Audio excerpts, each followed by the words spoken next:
Sergio, given everything you've been through over the past year or so, can you just talk to me? How excited are you to finally be here for fight week after so long away? Man, I'm blessed to be back here. It's 18 months since I've competed.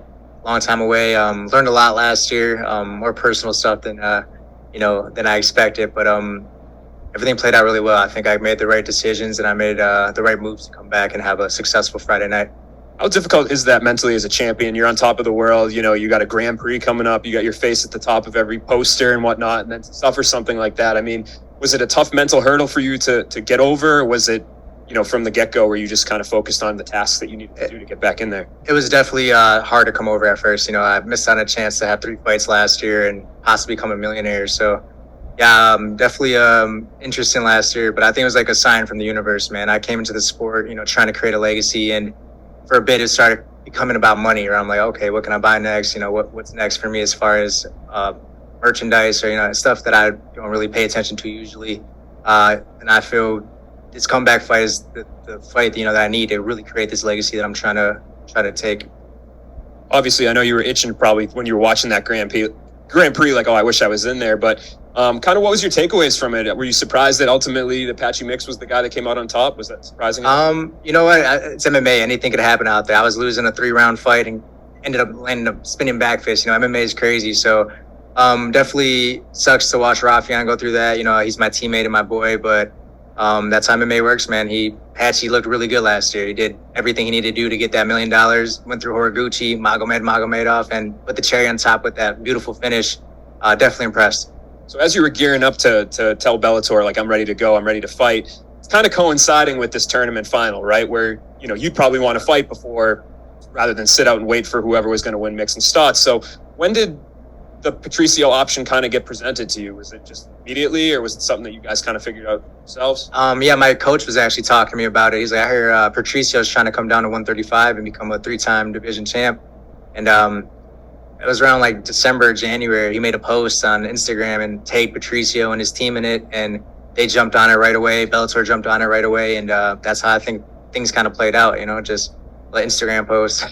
And it's weird because I think a lot of people would see like the tournament, Grand Prix final, going to fight the champion. Like, that's a pretty big fight. But for them to have this option that's like super fight, it doesn't get much bigger than that. Yeah. Was this the biggest fight of your career? Biggest fight of my career, for sure, especially after the situation coming off of 18 months and getting thrown into the deep end right away with a killer like Patricio, So definitely a big task ahead of me and biggest fight for sure.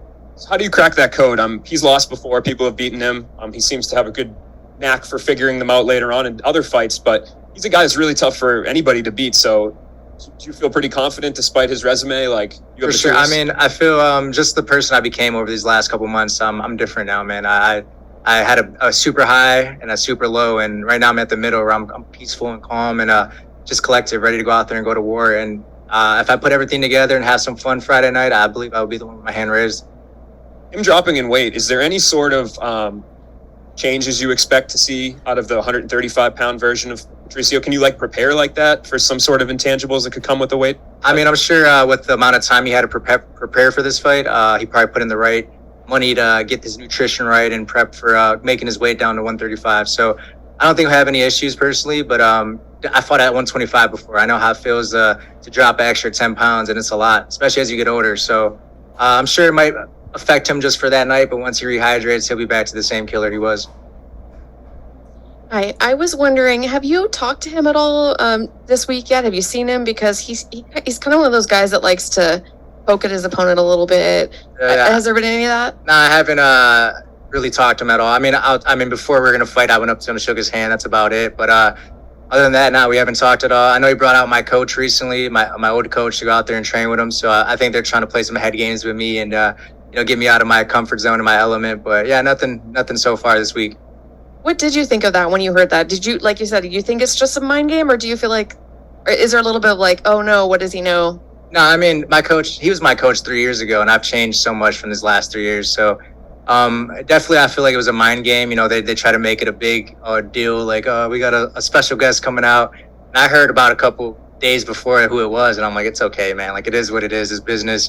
I get it. He was my old coach. That doesn't mean he can't go coach anybody else. He's got a family to feed and money to make, so it is what it is. Have you spoken to the coach at all? No, we haven't spoke. We haven't talked in a couple of years, to be honest. Yeah, I'm more close with his son, but yeah, not too much with him. And Patricio came out here and said if he wins on Friday, he'd like to go for a 4th belt. I'm wondering what you think of that. Man, this guy's getting greedy, man. He wants it all, but I get it. He's creating that legacy. But we'll see. I think he's looking past me a little bit, to be honest. He's just bringing out my coach and all that stuff, trying to play head games with me. But I'm not that type of guy. I'm chill. I'm calm. I'm ready to go get the job done this Friday. Just one follow-up. The flyweight division in Bellator now, is that something, again, not to someone far ahead, would you ever drop down to 125 again? Would you make that weight? I mean, if it made sense, I probably would. But as of right now, I don't want to cut that extra weight. I'm good on that. Yep. Sergio, I kind of want to start off with a personal one here. Obviously, so much time away. And on the other side in your family, your brother's doing so much. Obviously, had the big boxing fight against Roy Jones, APFC, just this past weekend. He brought up John Jones. It was a great event. How proud of you do you think your brother is coming back from such a long layoff into such a challenging fight? And on the flip side, how proud of you are of him, of everything he's doing? Man, it's been great to watch Anthony do what he does, throughout his whole life. Showtime, Kick, Wheaties Box, making APFC, just beat Roy Jones Jr. in a boxing fight. So it's crazy, man. I'm very proud of him. And I know he's proud of me as well. I've overcame a lot. I was the younger brother that wasn't supposed to go as far as I've gone. And, I've had to come over some self-obstacles and things that I had to do to create my legacy. So I'm currently doing that as we speak. So. That you are. And if you don't mind me asking, you've kind of referred to it a few times, but you talked about the highs and the lows during this time off. I think the only thing any of us in this room can relate to you is going through highs and lows, because I can tell you, I don't know what it's like to be a Bellator world champion like yourself. Can you pull back the curtain a little bit to just what some of those days were like for you? Yeah, I mean, the highs and lows for sure of the sport are crazy. Winning, losing, there's always going to be one winner, one loser. But last year, man, just things were taken away from me. I couldn't move. I couldn't walk. I couldn't, do the things I do on the daily, train and live a normal life. So, yeah, it was definitely, I learned a lot about, depression and a little bit more about my anxiety as well. So, yeah, it was a big year to overcome a lot of things last year and just grow as a person, outside of the cage. I know Chicago and Milwaukee aren't too far. They're neighbors. What's it like for you kind of being, coming back and being in the Midwest? Obviously, it's not home, it's not your backyard, but it's just a short drive. So what's it like being back here on this stage against such a big opponent right here, not too far away from everyone? Feels good. I mean, as you can see, I'm already dripping and sweaty. I'm nervous already, but no, it's awesome, man. My family's going to be out here. I put in a lot of work this last couple of months, and I'm ready to put it all together. I've had a lot of emotions built up and a lot of stress built up that I'm ready to let loose this Friday. The easiest headline is Patricio's going for the 3rd belt. The tougher headline is to give you your story and your spotlight, which is coming back from injury and stopping history.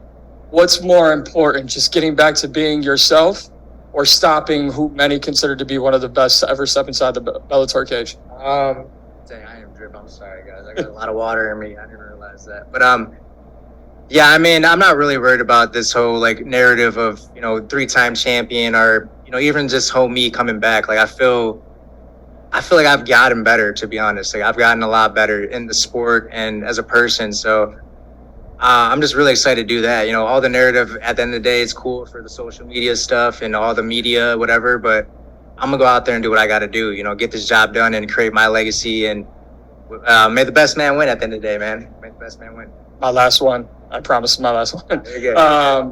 I think everyone knows the well-documented backstory of both you and your brother.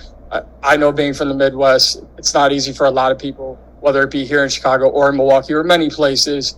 When you talk about creating your own legacy and stamping that legacy, what do you think you can do for those who may never get into martial arts but are following you and your story, and how you can motivate them on a day-to-day basis? Man, that's a hard question, actually. I mean, I just motivating. I think it's just me as a person. I'm overcoming a lot of things always. I'm always dealing with anxiety. I've had anxiety since I was a young kid. So that stuff always comes back and lingers every now and then. But persistent, hard work, staying consistent, not giving up on your dreams, setting goals and really pushing to these new levels that you can push to without you even thinking you could, you know. And this is an opportunity for me to go out there and put on for everybody who's been overlooked their whole life. I think this Saturday, man, I could really be a representative for that. Yep. Sergio. Damn, I am. I'm so sorry. You're good, man. Dominic Cruz famously came out and said the ring rust isn't a real thing. But we've seen a lot of people struggle with it over the years. Do you think it's a real thing? And if so, how are you going to be able to overcome it on Friday night? I mean, I don't know anything about ring rust. This is my first time actually having to even deal with an injury. So we'll see how it is. But personally, I think it's more of a mental thing, you know, to go in there and deal. I mean, look at me right now. I'm dripping sweat. I'm not, it's like, I'm used to cameras, but like now it's like, it's coming back to this type of thing, you know? So we'll see, man. I'm not really putting that in my head at all. You know, most of the times this stuff gets put in my head is when you guys ask me these questions and stuff. I don't even think about this shit. It's just going out there and being natural and being me. And if I go out there and be me and have some fun, I think ring rust won't even be a problem.